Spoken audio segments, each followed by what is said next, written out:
son équipe de football. Les Lions de l'Atlas nous ont rappelé que le travail collectif et la bonne intention, Niyat al-Hassana, sont les conditions nécessaires du succès et que le pays en regorge.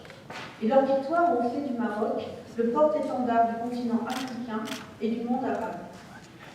Ce fut un honneur pour moi d'avoir été nommé par le secrétaire général des Nations Unies, M. Antonio Guterres, à la fonction de coordinatrice résidente du système des Nations Unies pour le développement durable au Royaume du Maroc, et de débuter mon mandat sur cet élan, celui d'un pays ancré dans sa profondeur historique, riche de sa culture plurielle et fort de sa lignée.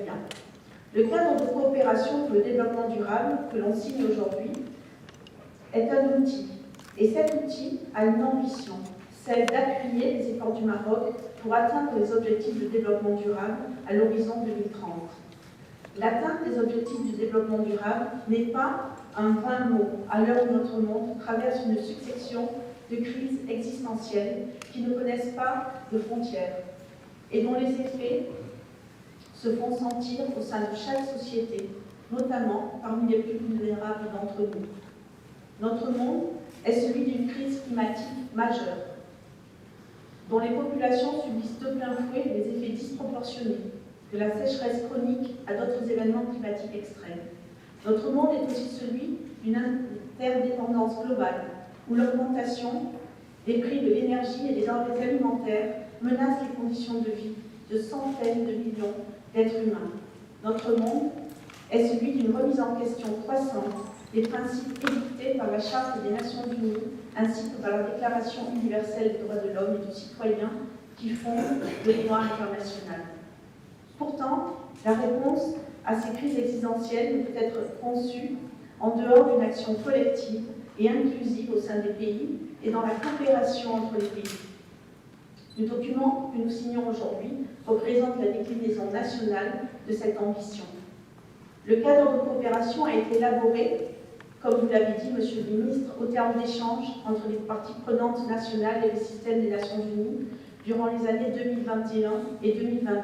Et je veux aujourd'hui rendre hommage au travail qui a été accompli par le ministère des Affaires étrangères, ainsi que par les départements ministériels et les institutions nationales. Je veux également remercier Monsieur le Ministre pour son soutien à ce processus inclusif qui reflète notre engagement commun en faveur des ODD. Le cadre de coopération a donc été élaboré en répondant à 3 critères clés. Le premier, c'est l'alignement avec les priorités gouvernementales. Le cadre de coopération est en accord avec les objectifs stratégiques du nouveau modèle de développement. Le second principe, c'est de laisser personne pour compte, en conjuguant des outils tels que l'approche fondée sur les droits humains et l'approche genre. Le troisième, c'est l'identification de l'avantage comparatif du système des Nations Unies dans un pays à revenu intermédiaire tel que le Maroc. La cérémonie d'aujourd'hui marque l'aboutissement de ce travail d'élaboration. Demain commence le temps de sa mise en œuvre. Demain, il s'agira de remettre en marche le mécanisme de gouvernance du cadre de coopération afin de planifier les interventions stratégiques, établir les priorités, organiser le travail et maximiser l'impact de nos interventions pour répondre aux attentes de tous nos partenaires, car le temps presse. Et nous ferons tout cela tous ensemble. Monsieur le Ministre, Mesdames et Messieurs, les objectifs de développement durable ne sont pas un slogan. Les ODD sont le cadre conceptuel permettant de mesurer les progrès de l'humanité vers un monde où chacune et chacun pourra mener une vie digne et respectueuse de la planète et de l'environnement.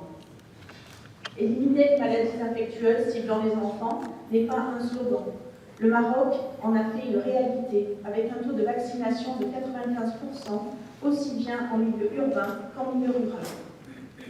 Protéger les plus vulnérables des aléas de la vie n'est pas un slogan.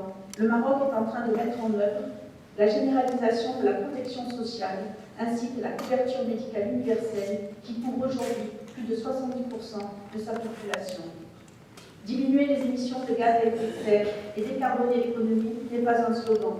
Le Maroc s'en donne les moyens en s'engageant à réduire ses émissions de gaz à effet de serre à hauteur de 45,5% à l'horizon 2030, et cela conformément aux accords de Paris.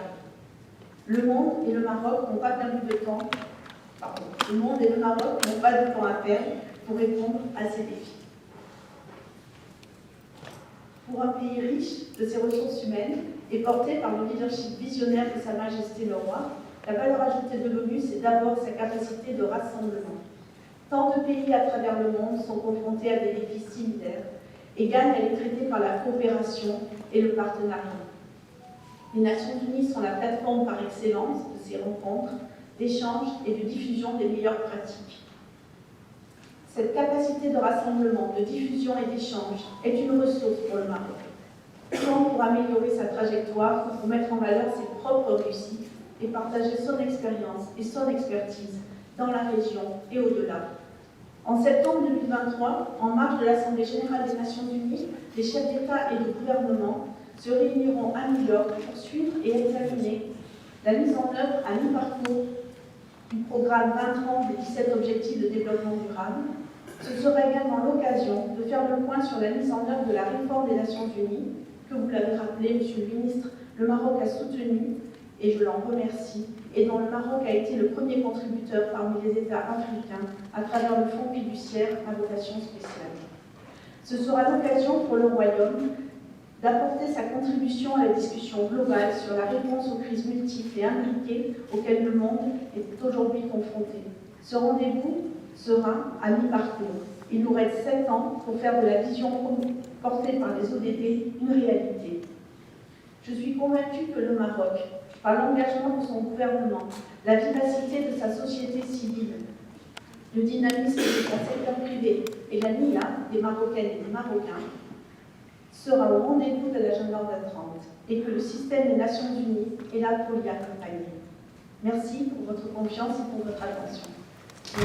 قبل المغادرة لا تنسوا الاشتراك في قناة العمق المغربي وتفعيل الجرس ليصلكم كل جديد، ولا تنسوا مشاركة الفيديو والضغط على زر الإعجاب.